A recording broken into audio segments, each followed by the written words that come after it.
खुशू 5 kilo बरसां लाड़ी लाल सूफ़ी बुज़ुर्ग सैयद समन शाह सरकार जी दरगाह ते संदसि 94 सालियानो उर्स मुबारक वॾे अक़ीदत ऐं एहतराम सां शुरू थी वियो आहे। मेले जी शुरूआत MPA अरबाब अमीर अमाला ऐं गादी नशीन अली बख्श शाह दरगाह ते गुलनि जी चादर चाढ़े ऐं दुआ घुरे कई।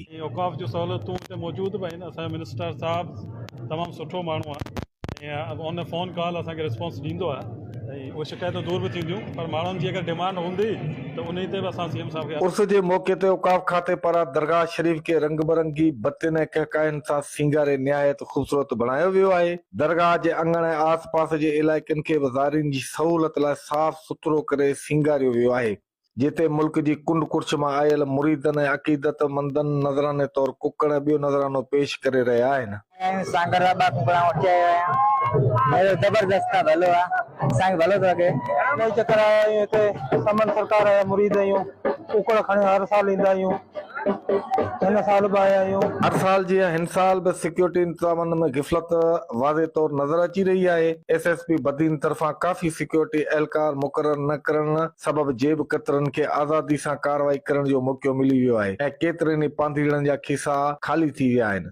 मेले जी सकाफ़ती शाम खे रंगीन बणाइण लाइ नामवर फनकार ऐं TV अदाकार पंहिंजे फन जो शानदार मुज़ाहिरो कयो, जंहिं मेले जी रौनक में नओं रंग भरे छॾियो।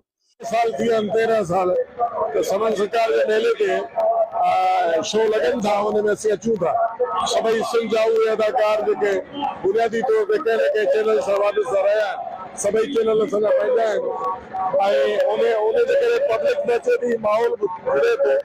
हे मुलाक़ातूं जेके हूंदियूं न, मुहबत जो निशान हूंदियूं आहिनि ऐं समन सरकार हिकिड़ी मुहबत जो पैगाम आहे ऐं माण्हू हिते अचनि था, इंतहाई ख़ुशी थिए थी ऐं ज़ाइरीन जेके अचनि था न, रुॻो हितां जा न आहिनि, लाड़ जी पटी जा न आहिनि, अपर सिंध जा, उत्तर सिंध जा, अलाए किथां किथां माण्हू अचनि था, पूरी सिंध मां माण्हू अचनि था, मेले खे ॾिसनि था ऐं इहा मेले जी रौनक आहे। हिते हज़ारे माण्हू डेली अचनि था, जेकॾहिं अंदाज़ो लॻाईंदासीं जेतिरो मेलो हले थो त लखे माण्हू ज़ियारती तौर ते अचनि था, प्रोग्राम बि ॾिसनि था।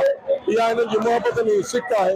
ही मेला मलाखरा सदाई आबाद रहनि ऐं ख़ुशूसन कल्चर डिपार्टमेंट खे ॿुधाइण चाहियां त बिराए महिरबानी ही समन सरकार जो एॾो वॾो मेलो आहे, उन में घटि में घटि कल्चर डिपार्टमेंट पंहिंजे तरफ़ां हिकिड़ो प्रोग्राम हर साल रखे, जे कलोनलाल शहबाज़ ते ऐं घटाई सरकार ते रखनि।